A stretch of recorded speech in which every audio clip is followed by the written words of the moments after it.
एक बार एक शिकारी शिकार करने गया। शिकारी को सुबह से शाम हो गई लेकिन उसके हाथ कुछ नहीं लगा।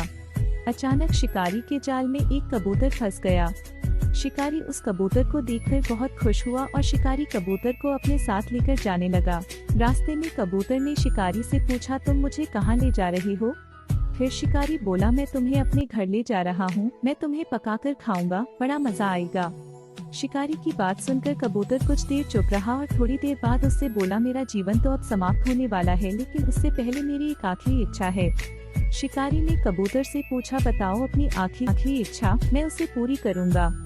कबूतर बोला, मेरी माँ ने मरने से पहले मुझे 2 काम की बात बताई थी।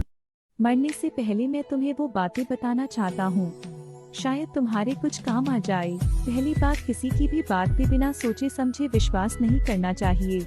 दूसरी बात, कुछ बुरा होने पर या कुछ छूट जाने पर अफसोस नहीं करना चाहिए। कबूतर की बात सुनकर शिकारी आगे बढ़ने लगा। शिकारी कुछ ही दूर चला था कि कबूतर उससे बोला, मेरे पास एक हीरे की अंगूठी है, अगर मैं वो अंगूठी तुम्हें दे दूं तो क्या तुम मुझे आजाद कर दोगे? हीरे का नाम सुनकर शिकारी के मन में लालच आ गया और उसने कहा, मैं तुम्हें आजाद कर रहा हूँ, तुम जल्दी से वो हीरा लाकर मुझे दे दो। कबूतर आजाद होते ही दूर एक बड़े से पेड़ पर जाकर बैठ गया और शिकारी से बोला, मेरे पास कोई हीरा नहीं है, मैंने अभी थोड़ी देर पहले ही तुमसे बोला था, किसी की बात पे बिना सोचे समझे विश्वास नहीं करना चाहिए। दोस्तों, इस कहानी से यही सीख मिलती है कि हमें परेशानी के समय बिल्कुल शांत दिमाग से काम लेना चाहिए, जैसा कि कबूतर ने लिया।